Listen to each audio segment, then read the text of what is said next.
Bom dia, queridos. Graça e paz do Senhor. Hoje é domingo, o dia do Senhor.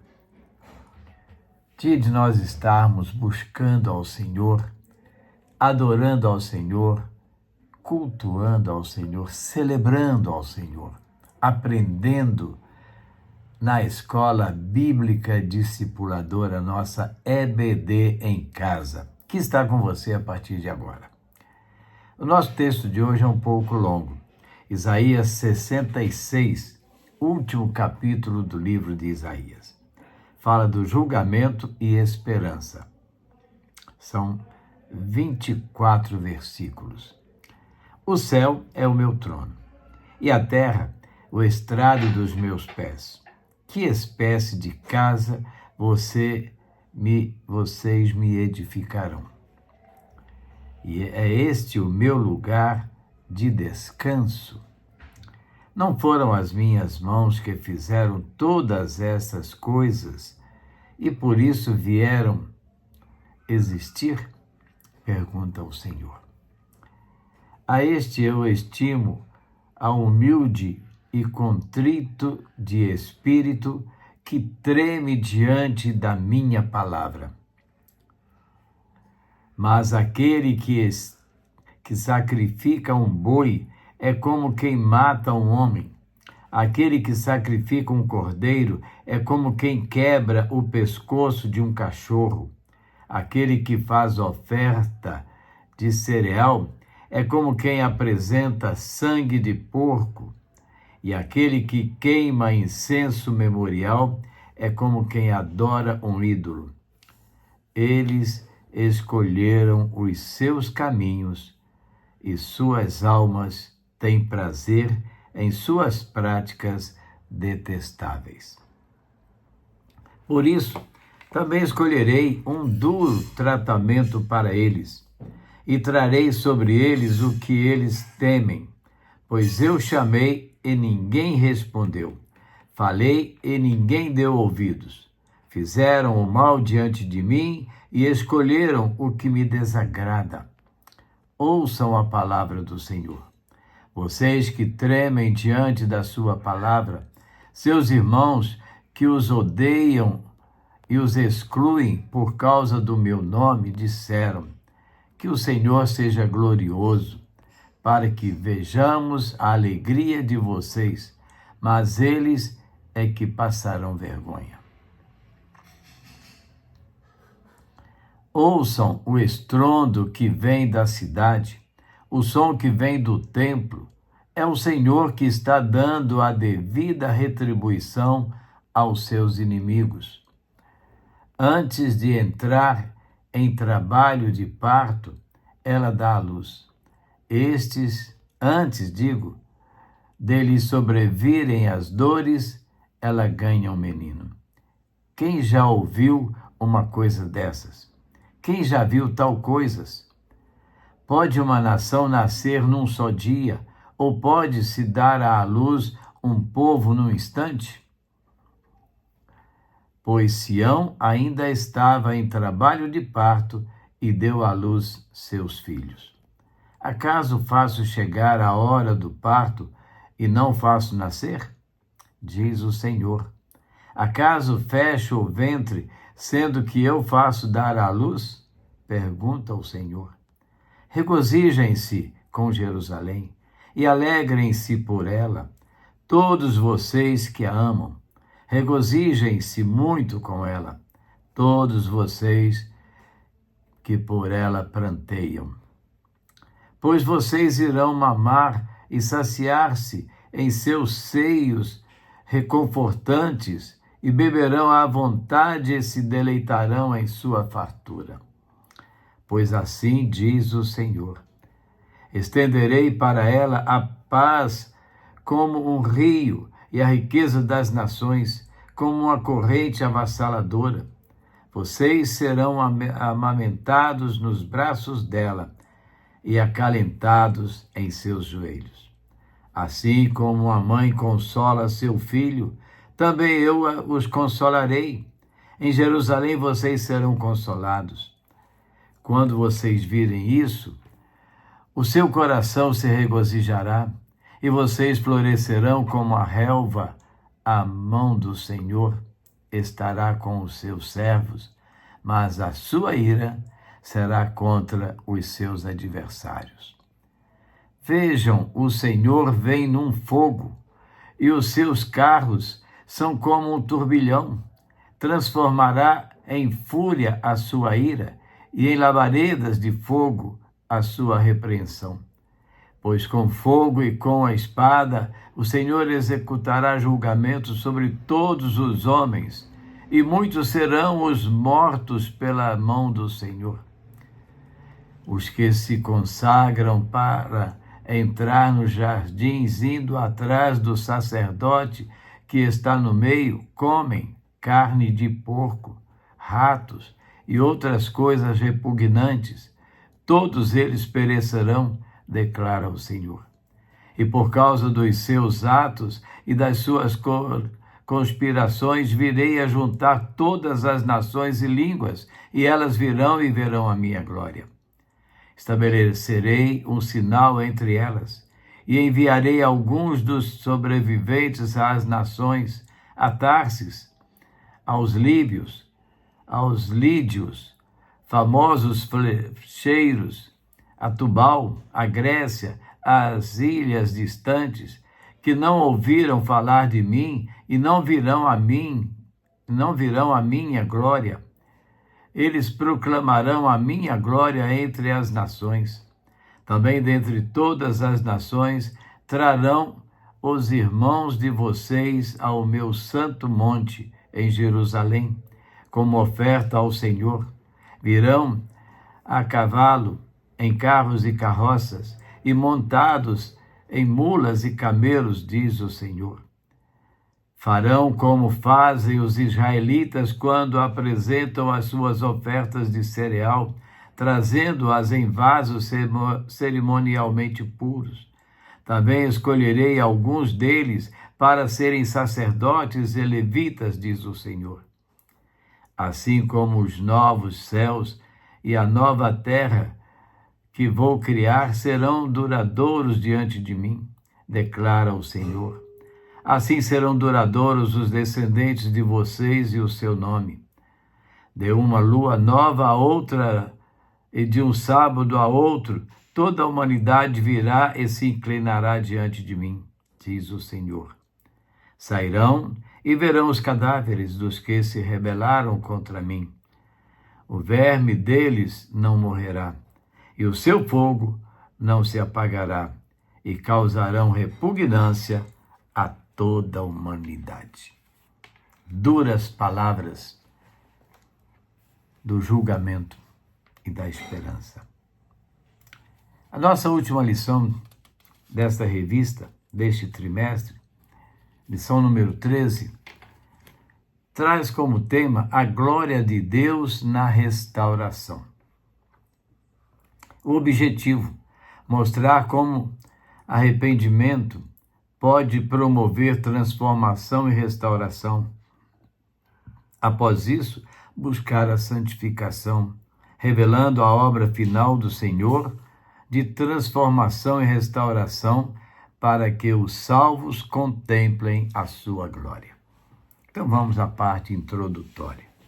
Os capítulos finais do livro de Isaías abordam temas espirituais e escatológicos, refletindo tanto o presente de Israel quanto o futuro glorioso prometido por Deus.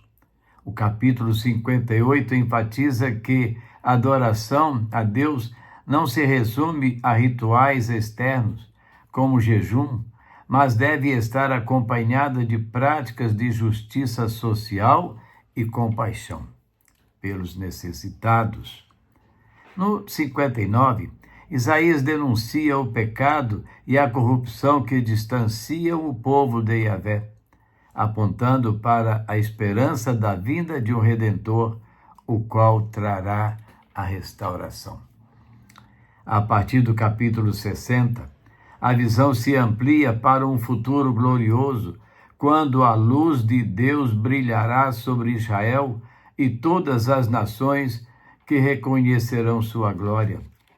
Na parte final, 61 a 66, tem-se a promessa de uma nova criação, onde o sofrimento cessará e a paz, a justiça e a prosperidade dominarão. Haverá um forte apelo à santidade e à obediência, direcionado àqueles que persistem no pecado. O livro se encerra com a visão de uma Jerusalém restaurada, onde todos os povos de todas as línguas adorarão ao Senhor. Então vamos ao primeiro momento da nossa lição: a verdadeira espiritualidade. A hipocrisia do povo de Israel é confrontada em Isaías 58, onde a essência do jejum e da adoração a Deus recebe destaque. O texto enfatiza que o jejum verdadeiro é aquele o qual resulta em ações concretas de justiça social, como libertar os oprimidos e os que estão em servidão. O Senhor desejava um jejum que tocasse no coração do povo e não apenas no estômago. Ele queria que eles se humilhassem perante ele e mostrassem seu arrependimento por meio de atos de bondade e graça para com o próximo. Então, ele responderia ao seu jejum. Falando em jejum, certa vez a gente estava na recepção de um casamento e já ia bater meia-noite e nada era servido. Um amigo meu, que estava à mesa, olhou o relógio e disse para mim: vou ter que mudar o meu jejum. Falei: como assim? Eu faço jejum de meia-noite a meio-dia. Nesse período eu não como nem bebo nada. Então vou mudar para 1 da manhã até 13 horas. Eu olhei e falei: então você pode pegar o seu jejum e jogar fora, porque o seu jejum acabou de ser quebrado. E o jejum não pode ser quebrado. Mas como assim?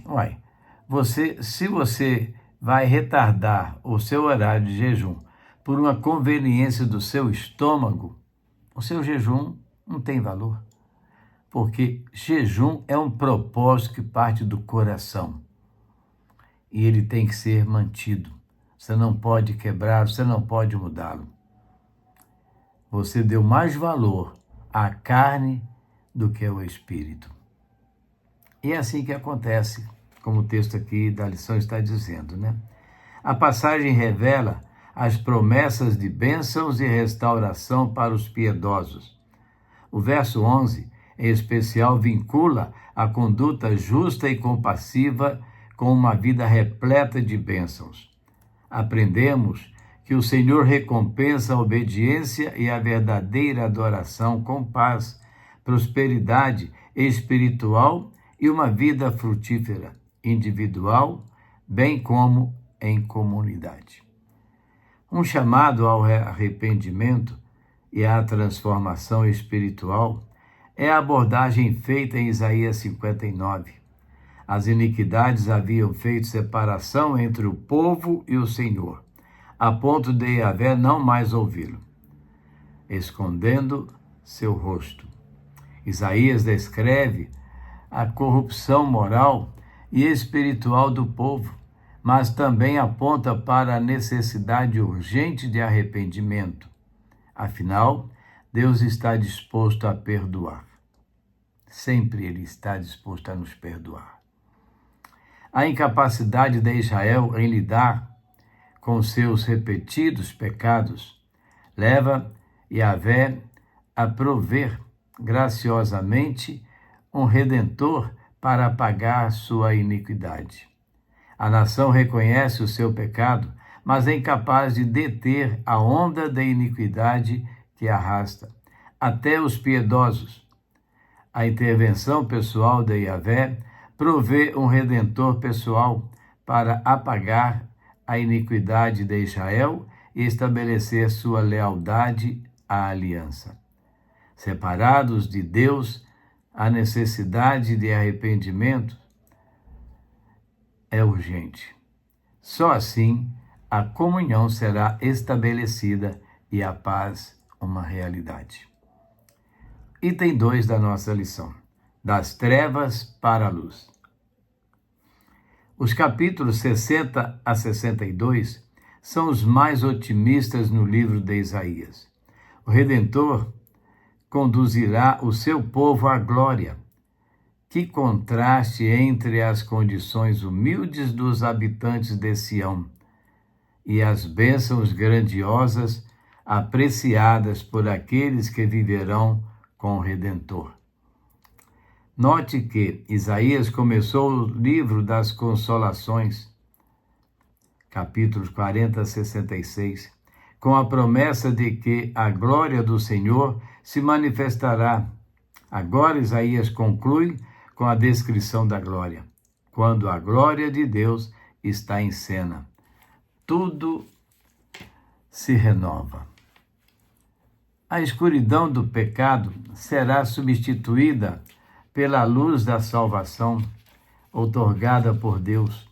Este é um claro apontamento para a vinda do Messias, que traria salvação para Israel e para as nações. Isaías chamou a Sião redimida a levantar-se, a preparar-se para servir como instrumento da bênção de Deus. Nações envoltas em trevas espirituais veriam a imensa luz espiritual e iriam buscá-la em grande número, trazendo com ela suas riquezas. O Senhor proveria segurança eterna para o seu povo e eles jamais precisariam fechar os seus portões. Sua descrição das nações, unindo-se em adoração ao verdadeiro Deus, prenuncia o Apocalipse 7, 9 a 14, em que povos de todas as nações e tribos irão reunir-se ao redor do trono do Senhor para adorá-lo. Outra missão do servo do Senhor é dada em Isaías 61, anunciar as boas novas e consolar os oprimidos. Lucas 4, 16 a 30, registra o cumprimento dessas palavras em Jesus. Quando ele estava na sinagoga em Nazaré, Jesus tomou um rolo do livro de Isaías e leu as palavras que hoje chamamos de Isaías 61, de 1 a 3. Então ele anunciou: hoje se cumpriu a escritura que acabais de ouvir. Lucas 4, 21. O dia da visitação de Deus havia chegado ao mundo que vivia cativo em pecado, e Jesus tinha vindo para proclamar liberdade desse poder. João 10, 10. Terceiro momento: a redenção terminada. Os derradeiros capítulos da obra ensinam ao menos 4 lições imprescindíveis. Isaías 63 reafirma que Deus é tanto juiz quanto redentor misericordioso. O profeta descreve a vingança divina contra os inimigos de Israel, especialmente simbolizada pela figura de um guerreiro que pisa uvas no lagar, representando o juízo sobre os opressores. Isaías ora e destaca a compaixão de Deus em relação ao seu povo, lembrando sua fidelidade e o desejo de restaurá-lo. A oração do profeta segue em Isaías 6 e registra que o arrependimento sincero leva à esperança na misericórdia de Deus. Isaías clama a Deus reconhecendo o pecado de Israel e pedindo sua intervenção. Ele destaca que, mesmo que o povo tenha falhado e seus pecados o tenham separado do Senhor, ele ainda pode transformar a situação e trazer restauração. Em Isaías 65, os rebeldes serão rejeitados e o Senhor criará novos céus e terra. Nessa nova realidade, a paz e a prosperidade reinarão e o sofrimento será erradicado. A memória será apagada e as lembranças das lutas passadas ficarão definitivamente no passado. Contudo, aqueles que persistirem no pecado serão castigados. A lição é que, apesar das dificuldades atuais, Deus tem um plano de restauração para os fiéis, e a eternidade com Ele será marcada pela justiça, alegria e refrigério. O ápice dessa afirmação se encontra no último capítulo do livro. Isaías 66. Revela a visão de um novo céu e nova terra, onde os justos viverão em paz e adorarão ao Senhor. A passagem destaca que Deus rejeita sacrifícios feitos com hipocrisia, buscando corações puros e obedientes. A lição final é que a verdadeira adoração é caracterizada por uma vida de justiça, humildade e compromisso com Deus, e que, no fim, Ele julgará os corações de todos, recompensando os justos e punindo os ímpios. Conclusão. Os capítulos de Isaías 58 a 66 oferecem poderosas lições sobre como Deus vê a verdadeira adoração, a importância da justiça social, a necessidade de arrependimento e transformação espiritual, a promessa do Messias e a salvação para todas as nações, o futuro glorioso para os fiéis e a missão universal de espalhar a glória de Deus. O livro de Isaías termina com um aviso muito sério. Muito sério. Deus tem preparado uma conclusão maravilhosa para a história, mas só aqueles os quais pertencem a Cristo pela fé poderão gozá-la. O resto sofrerá a ira de Deus. A advertência de Isaías nos faz lembrar que o Santo de Israel nos chama a viver em santidade. Tal estilo de vida só vem mediante a obra do Senhor em nossa vida. O estabelecimento final da salvação de Yahvé significará a condenação da adoração falsa, o renascimento de Israel e júbilo mundial sobre seus justos julgamentos, os quais fazem separação entre os redimidos e os ímpios para sempre. Por fim, a obra aponta para o fato de que recai sobre a Igreja do Senhor a missão de não apenas usufruir das suas bênçãos, mas de ser luz para as nações, levando a glória de Deus ao mundo inteiro. Finalizando a nossa lição de hoje, para pensar e agir. Primeiro, por mais profundos que sejam os nossos erros, a misericórdia de Deus é maior. Ele é capaz de transformar em as nossas vidas e circunstâncias. Quais aspectos da sua vida carecem da transformação do Senhor? Para você pensar. Segundo, como a criação de novos céus e nova terra impactam sua vida? Revelam um coração quebrantado e transformado pela verdade do Evangelho? Você tem demonstrado isso? E, finalmente, como a Igreja e os crentes individualmente podem viver promovendo a glória de Deus sem permitir que ela se vá, como aconteceu em dado momento do Antigo Testamento. Realmente, para nós pensarmos e agirmos, mas pensar com sinceridade e com seriedade, porque é uma situação bem delicada esse final dos tempos. Vamos orar? Eterno Deus e Pai, muito obrigado, Senhor, por esta lição maravilhosa que vem esclarecer a nossa mente, abrir o nosso entendimento, para que possamos ver os teus propósitos para o teu povo. E que aqueles, ó Deus, que ainda estão em dúvida, aqueles que não te conhecem, possam conhecer a tua verdade e se redimirem, ó Deus, se entregarem a ti aceitando a Cristo como Senhor e Salvador e viverem, ó Deus, de acordo com os teus propósitos. Muito obrigado, Senhor, por momentos maravilhosos estudados neste trimestre e que no próximo trimestre possamos viver novas lições que venham clarear as nossas mentes. Nós queremos te agradecer pelas bênçãos. Pedimos perdão para os nossos pecados.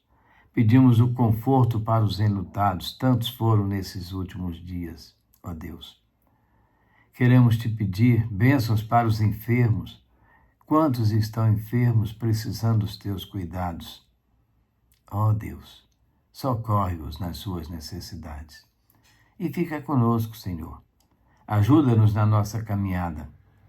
Receba, Pai, a nossa oração, que agradecidos fazemos em nome de Jesus.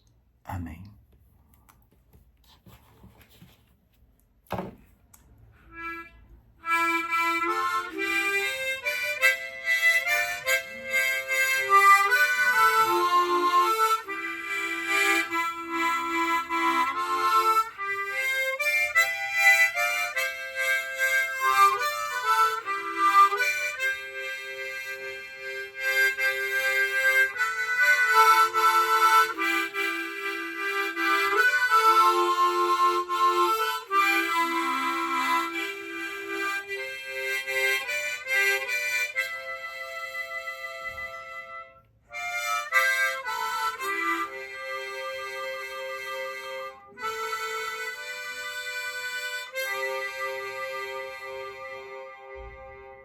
Sim, Deus cuidará de ti. E assim, queridos, chegamos ao final de mais uma EBD com você, nossa Escola Bíblica Discipuladora em sua casa. Lembrando, né?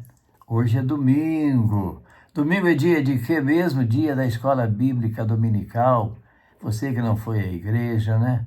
Está aproveitando agora conosco, estudando essa lição maravilhosa. Mas tem mais.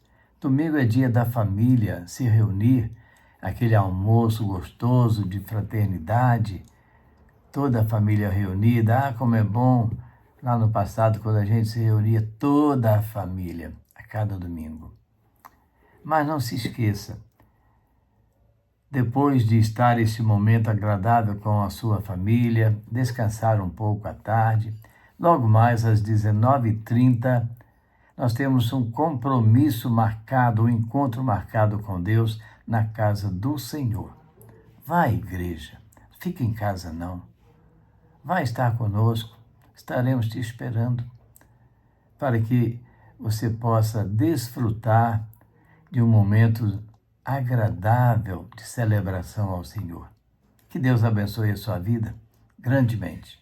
E amanhã, segunda-feira, se Deus permitir, estaremos de volta trazendo para você uma nova reflexão da palavra do Senhor para a edificação das nossas vidas. A todos um bom dia, na graça e na paz do Senhor Jesus. Amém, queridos?